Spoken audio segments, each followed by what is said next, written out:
ദീപനാളമായി ജീവിച്ച ചോക്ലി മേനപ്രത്തെ പുഷ്പൻ വിടവാങ്ങുമ്പോൾ എങ്ങും ദുഃഖസാന്ദ്രമായ അന്തരീക്ഷം.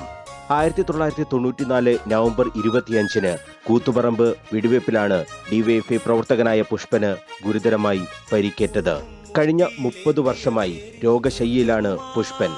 തീരാവേദനയ്ക്കിടയിലും പാർട്ടി എന്ന വികാരം നെഞ്ചേറ്റിയ പുഷ്പൻ അങ്ങനെ ജീവിക്കുന്ന രക്തസാക്ഷിയായി.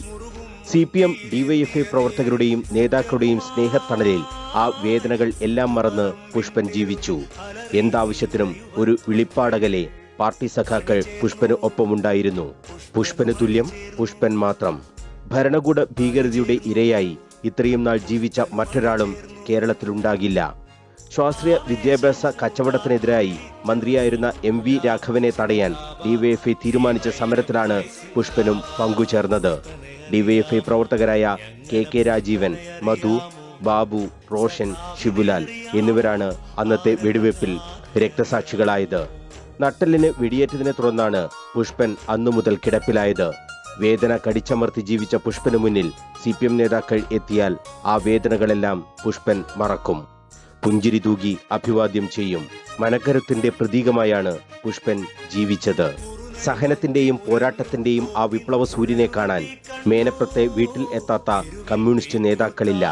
24-ാം വയസ്സിൽ കിടപ്പിലായ പുഷ്പൻ 53-ാം വയസ്സിലാണ് വിടവാങ്ങിയത്.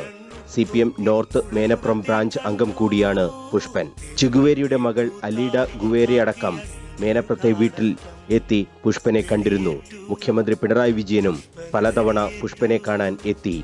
കോടിയേരി ബാലകൃഷ്ണൻ അന്തരിച്ചപ്പോൾ അവസാനമായി ഒരു നോക്ക് കാണാൻ പുഷ്പൻ ആഗ്രഹം പ്രകടിപ്പിച്ചപ്പോൾ അതും പാർട്ടി പ്രവർത്തകർ സാധിപ്പിച്ചു കൊടുത്തു. വീടിനും ആശുപത്രിക്കും പുറത്ത് സമീപകാലത്ത് പുഷ്പൻ എത്തിയതും കോടിയേരിക്ക് അന്തിമോപചാരം അർപ്പിക്കാനായിരുന്നു. സഹനത്തിന്റെ ഒരു യുഗമാണ് പുഷ്പന്റെ വേർപാടിലൂടെ അവസാനിക്കുന്നത്. ജീവിച്ചിരുന്നപ്പോഴും മരണത്തിന് കീഴടങ്ങിയപ്പോഴും രക്തസാക്ഷിയായ പുഷ്പൻ ഇനി സഖാക്കളുടെ ഓർമ്മയിൽ രക്തനക്ഷത്രമായി ഉദിച്ചു നിൽക്കും. ആദരാഞ്ജലികളോടെ മനോജ് മയ്യിൽ, കണ്ണൂർ വിഷൻ.